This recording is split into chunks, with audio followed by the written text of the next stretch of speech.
Live on radio in 5, 4, 3.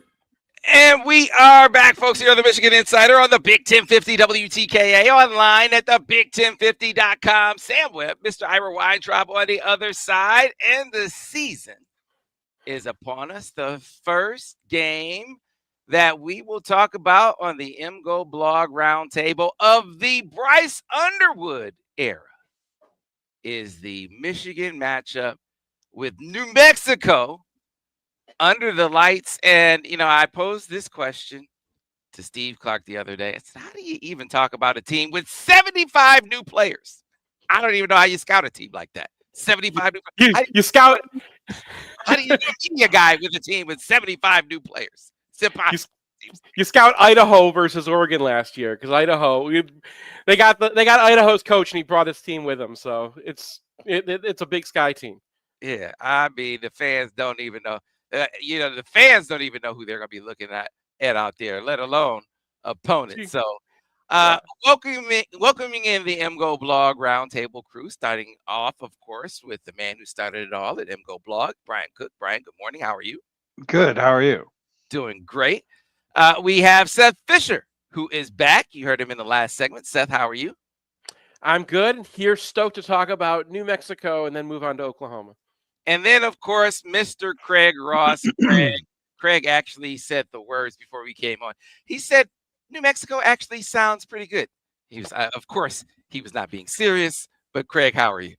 I'm doing fine. I just want to say I did talk to that shoe company about getting a sponsorship for the MGoBlog Roundtable. And they said, how many people listen? And I said, upwards of hundreds. And they said, it doesn't sound too good. Maybe you need some like little Boomer Esiason sexy sort of, 1 minute thing. So I came up with that this week. And that's the MGoBlog Roundtable, rub some dirt on it. And it would be something like, on this date in 1919, Cleveland Knapp's pitcher, Ray Caldwell, pitched 8 2/3 innings shutout. And at that point in time, he was hit in the head with a lightning bolt. It's actually happened. Hit in the head with a lightning bolt, was flattened on the ground, and was smoking, partly because his mustache was on fire. And just at that moment, it started to rain, put out the mustache fire, and he jumped up, demanded that he finish the game, and he did. He pitched the last out for a shutout. So Ray Caldwell, you're the MGoBlog rub some dirt on it player of the week, even though this happened in 1919. You undersold the hell out of us, man. I mean, you could have been like, we got, we listened to live over 100,000 people on X, and however many on YouTube, 35,000 on YouTube. You could have done better, Craig. All right, well, I keep talking to him because we get about 17,000 downloads, but I can also see in the part where people listen, where Craig starts talking, and you can see the listenership just kind of. All right, so you don't want to hear about Ray Caldwell. Sharon did what we all pretty much figured he was going to do, and that was he named Bryce Underwood the starting quarterback. It was seemed all over, but the shouting long ago. But now that it's officially here, Brian Cook, heading into this game, I think y'all expect this to be a cakewalk of a game. But realistically, as you look at Bryce Underwood, I mean, what do you expect from the young fella this season? As a leader, as a performer. Oh, I don't. He's not going to be a leader, right? Like that'd be terrible.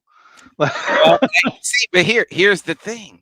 That has been the thing that has kind of stood out to me, as much as what they say about his physical prowess here over the course of the camp. Obviously, I've been away, but as I've talked to people, and they say his the maturation that they've seen from him from spring till now is in how he has kind of been lifting guys. Because they say, hey, Wink hasn't taken it easy on him in fall camp. They're like, he would heat him up. He's trying to heat Bryce up, and he's handled it well.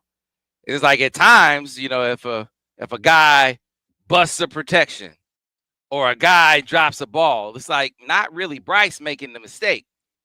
And who's the guy who is lifting the guy who made the mistake up? Or who's the guy who is recognizing the mistake or not the guy faltering in the face of all of that heat? It's Bryce. And so who knows if that's going to translate to the field, Brian, to your point. But in practice, they have been like, hey, man, this dude has just really shown himself to be really precocious. Well, that may be true, and I'm sure it is true, but at the same time, it's like this offense is just going to be there to score, I'm going to say 24 points a game. And the way that they're going to do it is by keeping Bryce Underwood away from the middle of the field, by lightening his load. Because, I think it was telling when Sharon Moore said something along the lines of like, if you're going to run your quarterback, you should have two, which implies that he doesn't have two. So I think we're going to see the JJ 2023 game plan for much of the year, where they understand that they have some goals as a team, and what that requires most of all is keeping Bryce Underwood upright and keeping Bryce Underwood from being exposed to some of the things that made Devin Gardner's career so difficult for him. Like his protection was pretty bad and he kind of got destroyed by that. And I don't want that to happen to him, because it feels like this offensive line is a year or two away from being a real good offensive line, but it is a year or two away. And like, I mean, maybe you get to midseason and you're undefeated and there's like a lot of stuff to play for and you start changing your point of view. But honestly, I'm looking at this season as like what I want from this season is to go into next season feeling like this could be the year, or the year after that could be the year. And so I'm looking at this as, look, what can we see from Evan Link this year? What can we see from Jordan Marshall this year? What can we see from various players on the defense who are going to be back next year? Like I just don't feel like this is going to be the year where you push all your chips in the middle. And if that's not the year you push all your chips in the middle, then developing Bryce Underwood is the most important thing. And that is a gradual process. You just don't throw a guy who just turned 18 onto the field and ask him to throw 40 times a game. Not that Michigan would ask that of any quarterback, but like for me, like there's going to be a lot of screens. There's going to be a lot of runs. There's going to be a lot of situations in which you're looking at Bryce Underwood as a guy who can do things that are out of the ordinary, but you don't want to ask him to do that unless you absolutely have to. Yeah, Greg? I think that feels a little too forward-looking for me. I mean, it may be right, it may be sensible, but I'd like to see us play complete football as soon as possible, and that means this year. And it'll be interesting because I don't think New Mexico can sit too high without just getting shredded. And so I believe they will bring players down. I think they're going to be an active defense, which I think means that the Michigan pass game may have to do something this week. And certainly next week against Oklahoma. And Venables, I think, has always been a pretty good defensive coach, and I think they have some guys that can play defense there. I think next week it will be incumbent for Underwood to be more than just handing the ball off. So I understand what Brian's saying, that you don't want to put too much on the quarterback soon because you want him to develop in a rational way. Yeah, on the other hand, I'd like to see us win this week and look good and be able to compete at least to some degree offensively next week at Oklahoma. So, and I don't think most fans are going to be happy with saying, "Oh well, we're just trying to get ready for next year."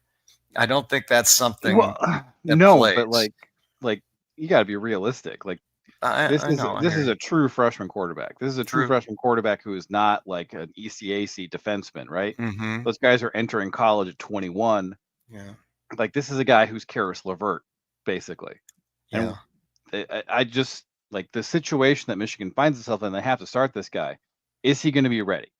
No, he's not. Like flat out. Like we saw him at the spring game. He took 2 delay game penalties. He was 11 of 24, like for 100 yards. Snap. Yeah, I mean, like he's going to be better, but is he going to be enough better that you want to put your season on his shoulders now? No, he is not, and that's fine. Like honestly, he should not be playing this year, but Michigan has to play him. So the situation you find yourself in is like, how do we make this team the best it can be? And honestly, that's putting Bryce Underwood in a box and having him throw like 18 times a game. And the thing that he's going to be able to do that last year's team could not do is push it downfield, because you have Donovan McCulley, you have the option to just kind of arm punt it up there and get some good productive yardage out of it. But like the way that this team loses games is interceptions, turnovers. That's the way this team loses games, because they have the #1 projected defense in SP plus. Like, I got mad at Lloyd Carr because he coached every team like it was 1997. Let's coach this team like it's 1997, because that's this team. This is gonna be interesting, Brian, because I'm not. So there is gonna be an exercise for Sharon and how much latitude he gives a very established offensive coordinator, how much leash he gives Chip, right? Like, Sharon being a former play caller himself, I think he gave last year. Why am I forgetting last year's offensive coordinator? I'm forgetting his name already. Kirk Campbell. Kirk. He's giving. Sorry. Man, that's something about something there. It means I'm just tired. That's all that means. I think the amount of leash that you give essentially a first-time offensive coordinator is different, way different. And Chip, with his history, you look at what he's done in the past, a guy who comes to the table with a lot more RPO than Michigan has done here. He brings some spread. He brings some tempo. They did that a lot in camp. I mean, a lot, to the degree that if you had gone to practice, you'd be like, what is this? Like this doesn't look like me. It doesn't look like Michigan's offense. And you gotta be able to practice it enough to be able to do it in games. It doesn't mean necessarily that it's going to be Michigan's identity, but because it's such a foreign concept, you have to practice those things to be able to dial them up. Now, how much of that are they going to dial up? How much of what Chip has done in the past is he going to do in games? Is it just going to be an alternative if you find your back against the wall, or is it going to be a part of the game plan? See, that therein lies the question, because I think, you look at what Bryce was in high school. I mean, he's doing a lot of RPO stuff. He's doing some tempo stuff. He's doing some spread stuff. So all of those things play into Bryce's experience. So how much of that do you incorporate as a matter of game plan versus how much of that you incorporate it as a matter of response in the face of adversity? Two things I know. Number one, after watching Belleville last year, Michigan's not going to run that offense. They spread that out and use Bryce as their main running back. Ain't happening here, right? That's not our plan. The second thing I know is that the first two teams we face are just going to be coming down like crazy. Oklahoma runs a Venables defense. That means they get the defensive tackles upfield. Then they get the linebackers upfield to replace the defensive tackles. Then they bring the safeties down to replace them, and they get you the hell out of that pocket. So whatever you're going to want to do at Michigan, with him this year, you have to face the situation, which is the kind of you're playing against another team, and they're going to try to bring guys down and try to make Bryce make quick decisions. So yes, you have to spread it out a little bit. Yes, you have to have RPOs because you have to get guys away from Bryce. So what are you going to do? Well, try to just keep it simple and get the ball out of there quickly and try to punish them for doing that. So when you say like, oh, they're spreading out in practice, you say that they're running RPOs in practice, you say they're running play action. Good. You need a lot of play action this year because in order to access the best part of their offense, which is their run game, especially off the tight ends, running behind Max Bredesen, getting those running backs in one-on-one versus safety. You can't access that unless you get those safeties to stop coming down. You can't get them to do that unless they respect your pass. Bryce has an arm. Use the arm. Put it up. Let McCauley make some catches. Don't get too complicated. If you see man, put it up. Yeah, so I'm not suggesting that Michigan is changing their offense. All I'm saying is that they were practicing some things that clearly were foreign to them, maybe not absent from their playbook, from foreign to them as far as emphasis is concerned. So they practiced them a lot so they could actually do that stuff in games. Now, how much will they do that stuff in games come fall? And how much was the lack of emphasis of what they had been doing over the course of the early part of camp anyway, will that impact them as they get into the season? I wonder that as well, because to your point, right? I mean, belligerence is not like they just were able to pound on teams late just because they pounded on them early. I think you practice that. You practice that style to be somewhat competent at it. I won't say that they were good at it, but to be competent as they were at it, they had to practice it. And I don't know if you don't emphasize it as much as they have in the past, if they will still have the same level of competency, if that makes sense. I mean, what I got to see is I got to see it to believe it at this point, right? Like we've heard about this before. We've heard about speed and space. We've heard about opening up the offense. We've heard about, running the quarterback, and it's just not what Michigan wants to do. Mm-hmm. And you can tell me that they've been practicing it. They practiced stretch a bunch last year and they just couldn't run it, and they had to abandon it. And I kind of feel like they're going to see what works in the opener, and they're going to kind of revert to what they know and what they feel they're good at. Because you got to look at this team. Like, you have Justice Haynes, you have Jordan Marshall, you have Max Bredesen, you have run blocking coming out your posterior. You this is a team that can just lean on people. And are they going to be an explosive offense that scores a ton of points? Probably not. But do they need to? Probably not. Punting is winning on this team. And I agree with that. I agree with that. Just get never punt. Get your running backs going downhill. Just wear on people, and let your defense defend large portions of the field instead of small portions of the field. You're going to win a lot of games.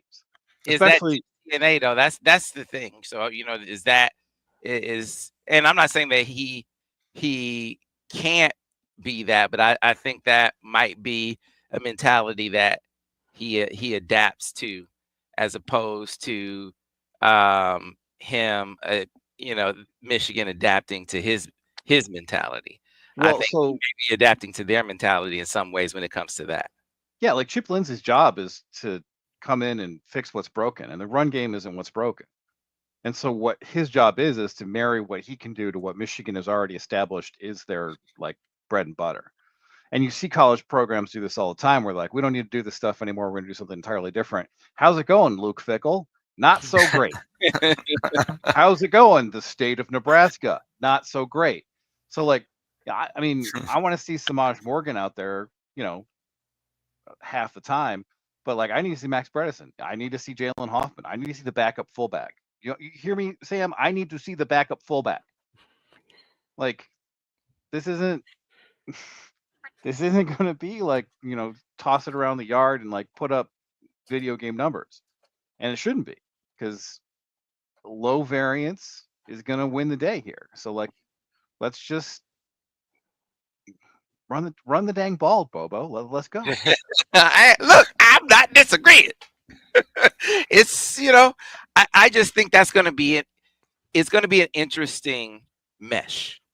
I don't think it's interesting enough for me to be like, I'm intrigued by how that's gonna play out. I'm not sitting here saying, oh well, I know exactly how that's gonna go, because I don't. It's a slider. It's a slide. We're not talking like either or. It's like, oh, we're going to open it up or we're going to be completely buttoned up. It's a slider. The slider is going to be more towards buttoned up. The example I find in Michigan's recent history is what they did with JJ in 2021 against Georgia, when he actually had to run the offense for a bit. And things opened up a little bit versus with Cade, because when you have arm strength, you can just, they're still easy throws, but you can do a comeback 15 yards down the field instead of 5 yards down the field, right? You can hit a smash in just a lot more space. You just have more access to more field on these very simple concepts. You can get more out of them just because physically the ball gets there faster. And that's what they started doing with JJ. Now, JJ was at the end of his freshman season, not the first game of his freshman season. But that's the level I'm looking for. Run game is still your bread and butter. Run game is what you're based off of. They have to respond to your run game by bringing guys down. You respond to that by hitting them over the top and opening things up a little bit.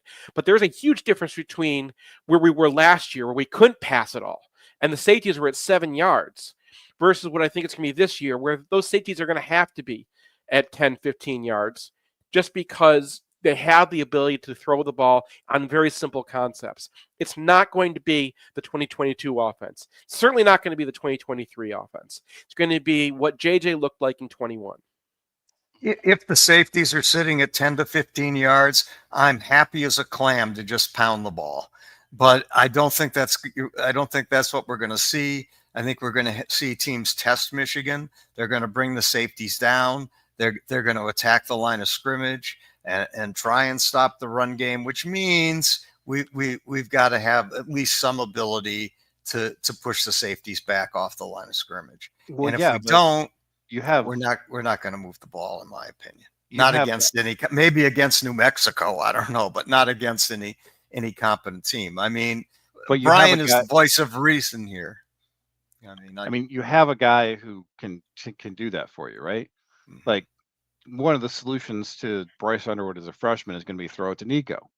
And Nico's not literally on the team, but Donovan McCulley is. Yeah. And like, if you're single covering Donovan McCulley like down the field, I just want to punt it up to him. Like, is it going to be super efficient offense? Not really. But he's going to bring in enough of those. He was 11 of 17 on contested catches in 2023 for Indiana. And that was, Brendan Sorsby. It wasn't Bryce Underwood. Yeah. Like, if you are bold enough to do that, Michigan's going to get chunks. And, it's not going to be 80%. It's not going to be wide open. But what it is going to be enough. And it's going to be safe. Like, you can punt it up to him. And if you're not, you can back off the safeties on this team. And because you do have some threats downfield. Unlike last year, because who was Michigan going to throw it to downfield? Colson Loveland, maybe he was in and out of the lineup, but he's also a tight end. Like, he's a first-round tight end, but he is still a tight end. So it feels like they have options to make it easy for Underwood. Like, they have a ground game. They have the ability to go play action. They have the ability to just punt it up down the sideline. They have Samaj Morgan. They have guys who are fullbacks, so you can leak out into the flat. And like, one of the things that kind of bothered me last year is that Max Bredesen got 5 targets all season, and there was one play against Northwestern where they just kind of dumped it off to him in the flat, and he got easy yards because he's Max Bredesen.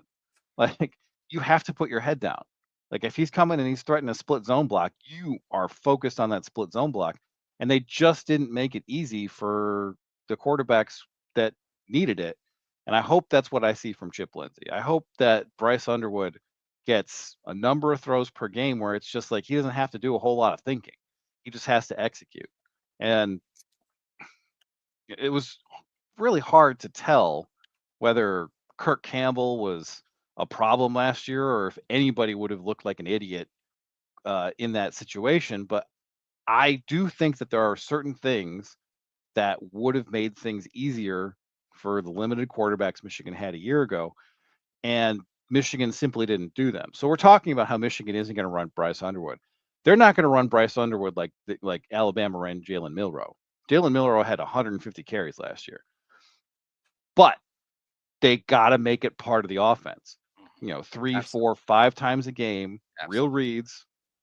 And if they're running RPO stuff, that's another thing that I'm like, I got to see that before I believe it. Because one thing that Michigan has been very loath to do with their quarterbacks, even, J.J. McCarthy, who was headed to the first round of the draft, is they don't like post-snap reads for their quarterbacks where they got to decide whether they're handing the ball off or they're keeping it, whether it's an RPO or a called run. Well, if Chip Lindsey is the OC, they will have RPOs.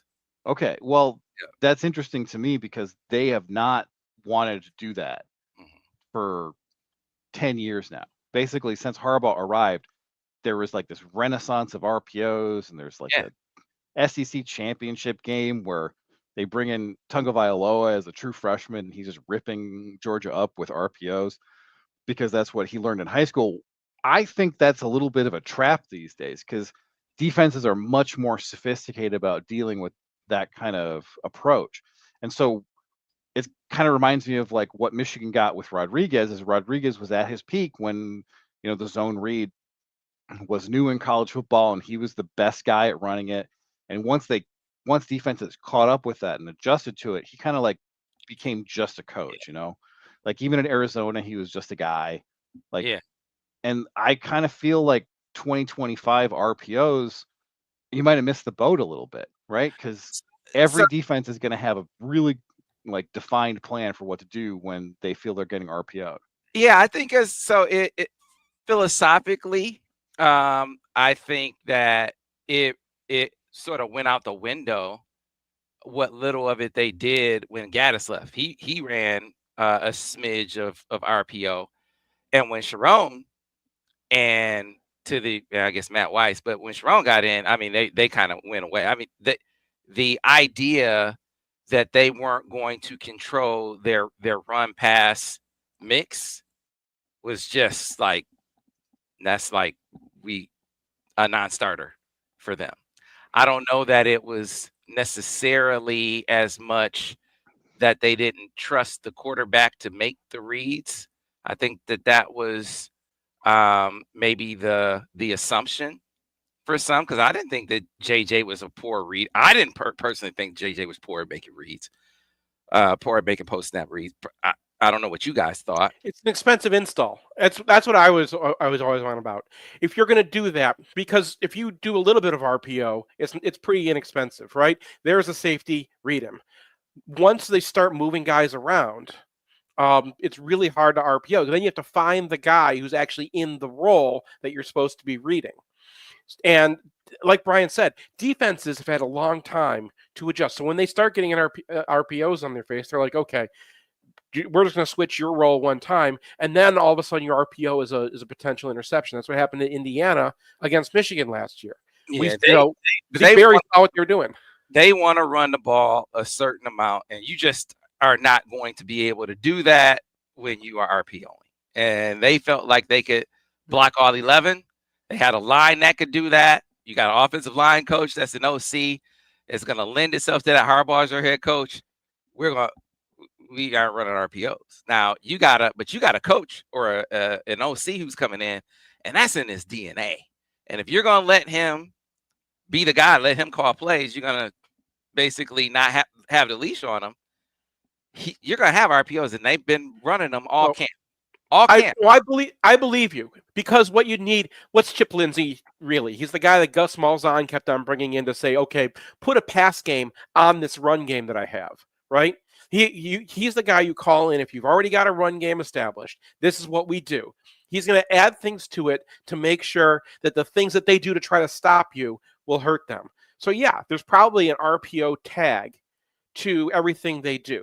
But like I said, it's a slider. If you got that nickel coming down and he's coming in, that's an RPO. But that read can be made almost pre-snap. Yeah, and I don't think, and to your point, Seth, I don't think that they'll RPO it all the time. Yeah, you know, it may be that they will just now they will do it some, but they will still have that belligerent, that bully mentality in there, and they say, hey, we can still block all 11. Yeah, it's a slider, right? So the slider is like, it could be a tag where you see it pre-snap, which is what Borges used to run here. And then the other side of it is like what Stanford was doing a few years ago, where like the ball was being held in the running back's chest for like several seconds. That's right? not going to happen. That's not happening. We are on the other side of that slide. Once again, like, it's a slider. We're going to do some of it, right? But I don't think it's going to be like a super long read, and that's what the offense is based off of. It's just a tag. It's a way to punish them for coming after the thing that we're good at, which is running the ball off tackle. We need to get to a break. Back with more MGoBlog Roundtable on the other side here on the Michigan Insider on the Big 1050 WTKA, online at the big1050.com. Clear on the radio. What do you guys make of Jaden Davis being named number 2? Does that just say Mikey Keene is hurt and not ready, and Davis Warren is hurt and can't play? I mean, is it anything more than that? No, like they don't have any other healthy quarterbacks. Yeah. That's like he's literally the only healthy quarterback they have, except for Jake Garcia, who nobody said a word about. Right. So it's sort of scary. Like Warren tore his ACL in the Ohio State game, right? So he can't be like back ready to go. And like everything they said about Keene, like was the press conferences were hilarious because they're like, oh yeah, Keene's doing everything, and I'm like, oh, he's definitely not doing everything if he said that. Like, there's no way. Has he thrown a pass in a Michigan uniform on video yet? Like when they put out those clips, I've been watching them just to see if they have Mikey Keene throw a pass, and they have not. No, like whatever has happened to him, he's just not happening. Yeah, well, I really assumed he'd be ready this fall, but boy, was I wrong on that. I wasn't even close. It's just an injury. You can't. I broke my shoulder in February, and it's still messed up. And I do my exercises every morning. It's just an injury, and maybe he's going to ascend and be available because, like, you got to go through a season, and like guys get dinged up. So yeah, you're going to probably see Mikey Keene sometime this season, but you don't get to choose when the injury is healed. It's a spread, right? Yeah. And what about what do you think about the Afobe and Norton? That was a little bit of a surprise, wasn't it? Norton being named battle. I guess, but like, I mean, to me, that's fine. That's not like last year. Yeah, it's not a Dom Judice thing. No, I mean, because like when they entered fall camp, it was like we got these 4 guys who were like competing for right guard.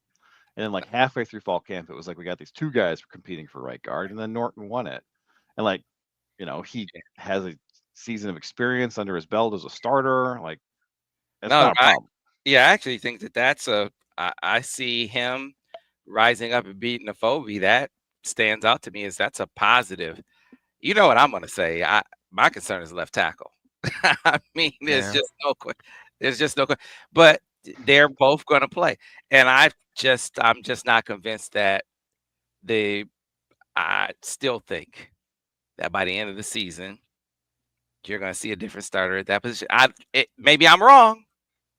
At which position, Sam? Left tackle. I mean, you got 2 choices, right? You're going to play them both.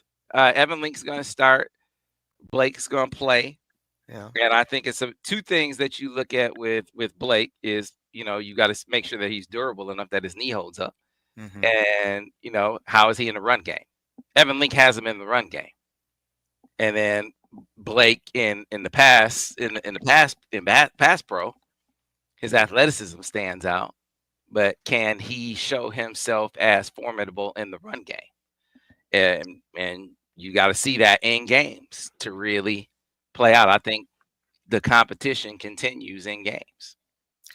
And I assume we make nothing of Trey Pierce ahead of Williams at defensive tackle. They're both going to play anyway. It wasn't. I don't think whether he was or not. Both. Trey Pierce is a guy that I've been saying is a really good player. He had some really good plays last year, and Trey Williams is a guy that I compared him to Mozzie. You don't want him in there 50 snaps a game. They were going to both play anyway. Right. I think people were surprised he was ahead of Back in Damon about Payne, 20 seconds, guys. Sorry. I'm sorry. People were surprised he was ahead of Damon Payne, and I've been saying all offseason since we got Damon Payne that he was going to be behind Trey Pierce. Yeah. And that's exactly what I wanted to see, because Trey Pierce has eligibility next year and Damon Payne does not. Mm-hmm. Yep. And I assume the good all right, guys, I'm going to count you back in about 10 seconds. Okay. And we are back on radio in 5, 4, 3.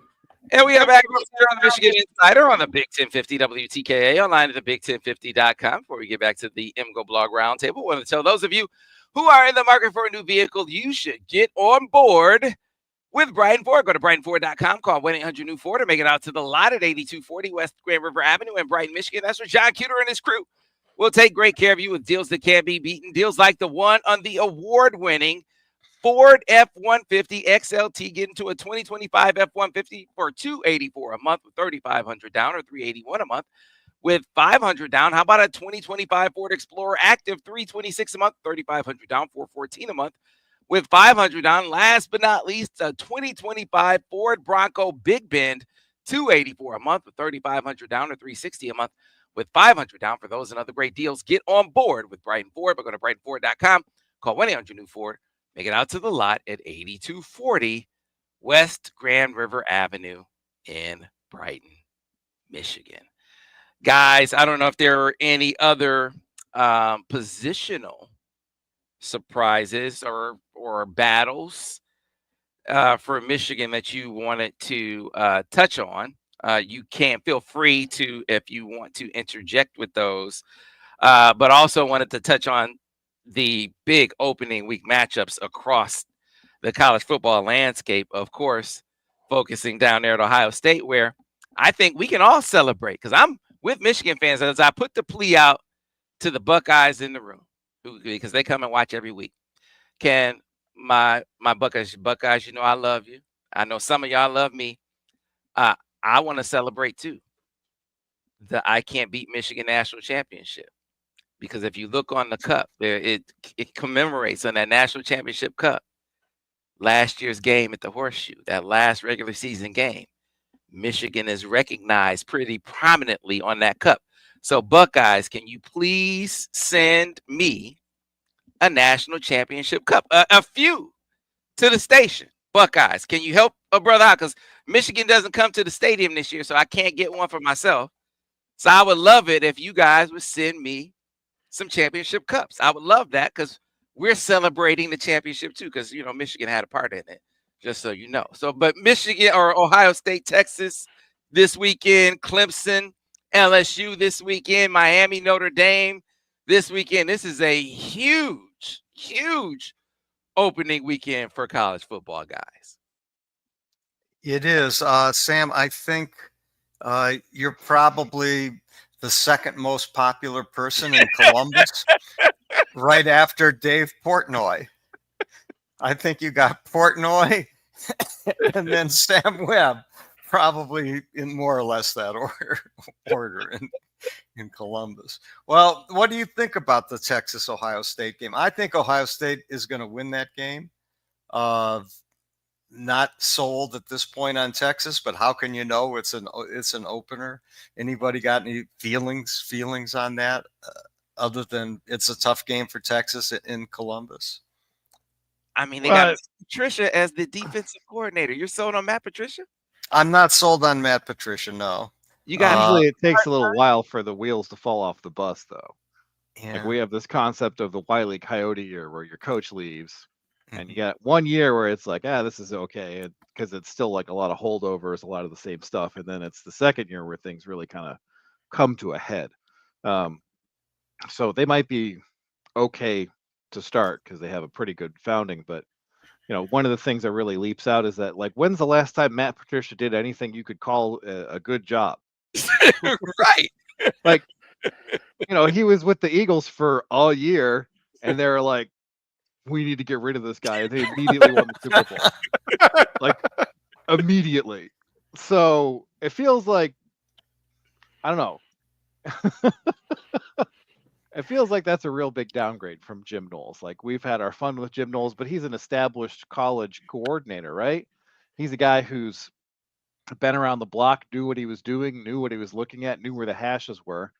And bringing in Matt Patricia, who's not a successful NFL coordinator, who only had success as Bill Belichick's defensive coordinator, which is sort of like being Cliff Kingsbury's offensive coordinator. It's Right. like, was that really your job? Like, what would you say you do here? So it kind of feels like, that's yeah, a pencil in his ear. Of course, he was doing something.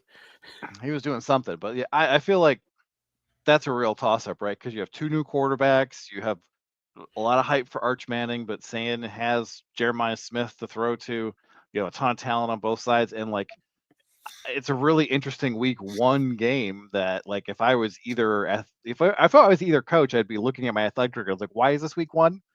Could it be week two, please? Like, what are we doing here? Especially given the state of these rosters where there's just a ton of turnover. So should be interesting. I'm not really sure what to expect there. The Jim Knowles went to Penn State. Why? Mhm. Because He they didn't want offered. Ryan Day. He didn't want to work for Ryan Day. They offered the most money. I think he was talking about Oklahoma before that. He did not but work for Ryan Day.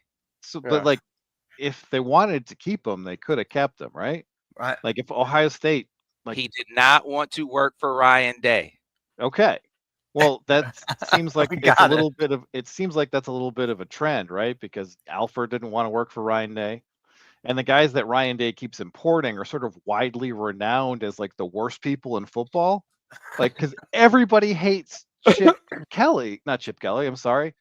Yeah, Chip Kelly. Yeah, I'm sorry. I was You're getting confused convinced. with Yeah, Brian Kelly, Kelly is the other one they hate. the other worst person in football. Well, there's these like NFL guys who are like, Chip Kelly is the worst person I've ever met, and everybody on the phone is like, oh yeah, I agree with that. Like, it's only a matter of time before DJ Durkin's at Ohio State, guys. Only a matter of time. Maybe they're playing like three-dimensional chess here, because if you look, whenever Matt Patricia goes somewhere, after he leaves, everyone loves the next dude, right? Look what happened to the Lions after Patricia. Look what happened to the Eagles after Patricia. Maybe that's the point. Maybe Ohio State's going to slum it for a year, and then they get rid of that guy, and everyone's so happy he's gone that they just kind of like light up. And all So of a sudden, this is like drinking arsenic, and then you got to bottom out. They got a culture problem. Everyone hates each other in that room. They got coaches leaving for Michigan, for crying out loud, right? They got to bottom out. So what do? You bring in Matt Patricia. Just rev that thing all the way to the worst possible culture you can have. Yeah, see, I think the interesting thing for me is, you talk about the turnover offensively. Chip Kelly leaves. You still got Ryan Day there to call offense. It's Brian Hartline's not gonna call offense, and it's the same scheme. You say it takes a while for the wheels to fall off. Defensively, though, it's Matt Patricia coming, and he's not running the same scheme, right? I mean, he's changing some things schematically too, and this is I think I'm the smartest room kind of guy. So I just wonder, between the turnover and the fact that he's going to change things up, if they aren't going to have some fall off defensively. But they're going to have a fall off because that defensive line was so good last year. Yeah, but they're always importing more talent, and like I think it's going to be interesting because the last time they had a defensive coordinator who was completely incompetent, it was Kerry Coombs, right? Mm-hmm. But like, Coombs was obviously like a Peter Principle guy who was just a recruiter who got promoted to a point where he was just incompetent. And what you can say about Matt Patricia is that he's been in that role enough to expect that he has some idea of what he's doing. Like, I don't have a whole lot of faith in him, like, over the long term, but I don't think he's incompetent enough to like do the thing that my cousin used to do when I was like 14 and he was 12, where he called the same all-out blitz on every single play. Like, he's not that bad, right? Like, Like he's got Caleb Downs, he's got Sonny Styles, he's got a lot of Styles. talent. Like expecting them to fall off a cliff just because they hired Matt Patricia feels a little optimistic to me. I feel like that's a rot that takes a little bit of time to set in.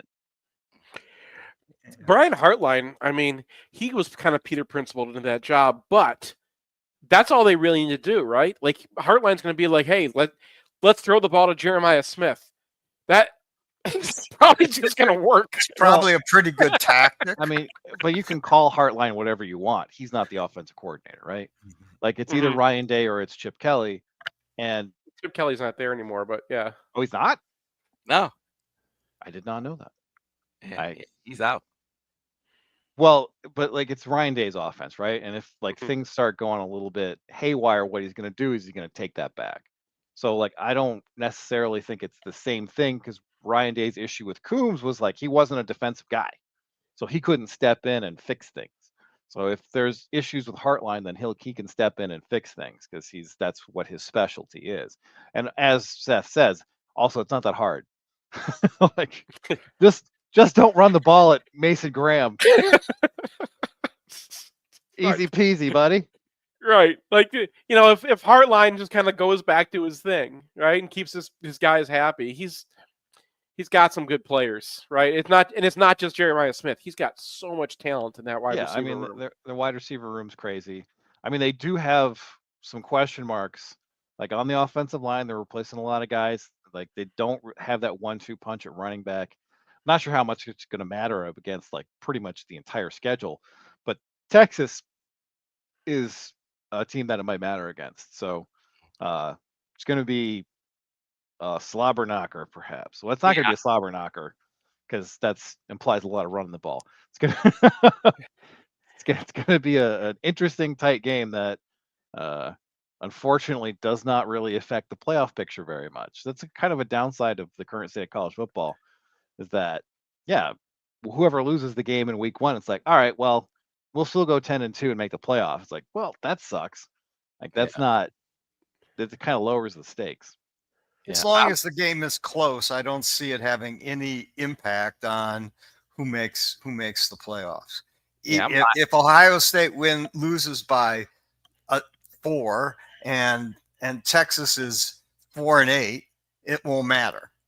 It won't matter. It's not going to matter. I'm buying the Arch Manning hype. I'm thinking he's going to live up to it this year. We have a Texas friend, Ian Boyd, who wrote another article for the book this year, and I chat with him on DMs all the time.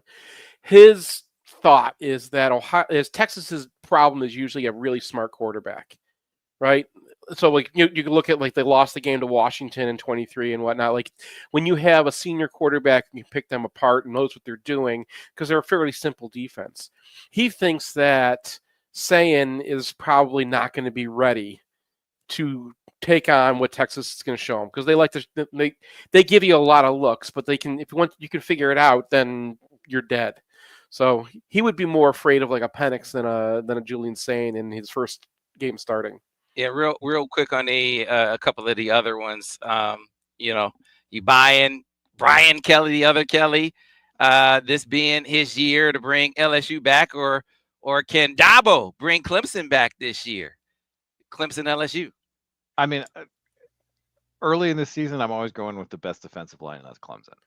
And also, I feel like the cultural fit with Brian Kelly and literally all of Brian Kelly's players at LSU, like I just can't see that going the way that LSU fans want in the long term. I just feel like they're going to tune him out, not in week 1, but like I think this is probably the last year of Brian Kelly at LSU. I think he's done. I think they're going to have a disappointing season, and he has nobody in the state likes him. Isn't his buyout insane though right now? It doesn't matter. That's what I heard when I was like, when are you guys getting rid of Brian Kelly? And the LSU guy was dude, like that would be our NIL budget. I guess that is a good point these days because you got to spend that money now. You can't just hoard it for the next coaching change. Well, maybe he survives, but where is that game? Where's that game being played? Clemson, isn't it? I thought it was Clemson. I thought it was Clemson. Maybe I'm wrong, but yeah, I think it may be Clemson. Yeah, it's a Clemson. Yeah. So We got Nebraska tonight. But we got to roll though, and we will maybe we'll miss talking about the Catholics versus convicts reincarnated that game, Miami Notre Dame. But folks, that'll do it for this edition of the MGoBlog Roundtable. Always a lot of fun. We'll see you tomorrow here on the Michigan Insider. It'll be fantastic Friday, so looking forward to that.